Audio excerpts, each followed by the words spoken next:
Welcome back, everyone. Surah 33:40 states, Muhammad is not the father of any of your men, but the messenger of God, and the seal of the prophets. God has knowledge of everything. In David Power's biography of Zayd, he says, Islamic sources report that the early community of believers experimented with the formulation of the seal metaphor and its placement in the so-called Uthmanic Codex, so-called because the text itself is no longer extant. As noted, the sole Quranic witness to Muhammad's status as the seal of the prophets in the Uthmanic Codex is found in verse 40 of Surah 33. There is reason to believe, however, that this was not always the case. This is because in the Codex of Ubayy ibn Ka'b, Surah 61:6 is reported to have read, "And recall when Jesus, the son of Mary, said, 'O children of Israel, I am God's messenger to you, bringing you an announcement of a prophet whose community will be the last one among the communities, and by means of whom God seals the messengers and the prophets.'" This reading would be a problem, since the prophet would be understood, of course, by Muslims to be Muhammad, but in no way could his community be said to be the last community. Let's read the standardized text of Surah 61:6 and note some differences. "And recall when Jesus, the son of Mary, said, 'O children of Israel, I am God's messenger to you, confirming the Torah that was revealed before me, and giving you good tidings of a messenger who will come after me, whose name will be more praiseworthy.'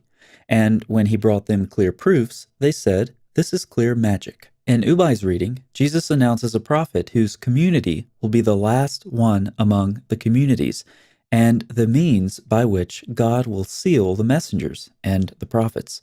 The standardized version says nothing about the seal of the prophets or the coming messengers community being the last of the communities.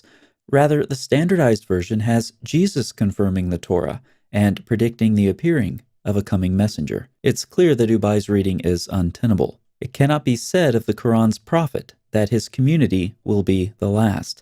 The eschaton did not happen. Many communities have come and gone since the time of Muhammad. The variant in Ubayy's reading was dug up by Arthur Jeffrey in a manuscript in Spain and is not particularly well attested in Muslim sources. However, some scholars have noted that the variant deserves consideration. There are at least two good reasons why. First, as we've noted, Ubayy's reading contains a failed eschatological prediction. It's difficult to imagine the Muslim community later fabricating a reading that contains a failed prediction and then attributing that prediction to Ubayy. So, whether this variant belongs to Ubayy or not, its eschatological flavor makes it appear very early. An additional reason is something called the Last Emperor legend. Some believed that Rome was the last empire before the second coming of Christ. Its emperors were supposed to pave the way for the eschatological kingdom of God.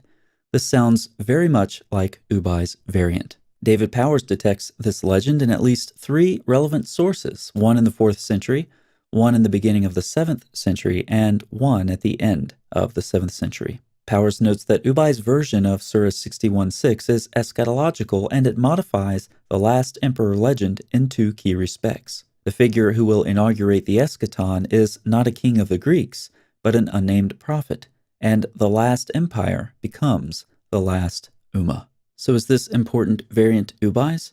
Or did it come from some other 7th century codex? Or did it come later on? What we can conclude is that it fits right in with the eschatological dynamic many scholars have observed in early Islam and in the relevant 7th century geopolitical context. And the variant certainly could not have enjoyed a privileged position in the standardized Quran, since it made a prediction that never materialized. By the way, David Powers' observations about the last emperor motif sound a lot like an article by Tommaso Desai, which also deals with 7th century eschatology and a prediction in the Quran. To see what I mean, check out this video. Thanks so much for watching. I'll see you next time.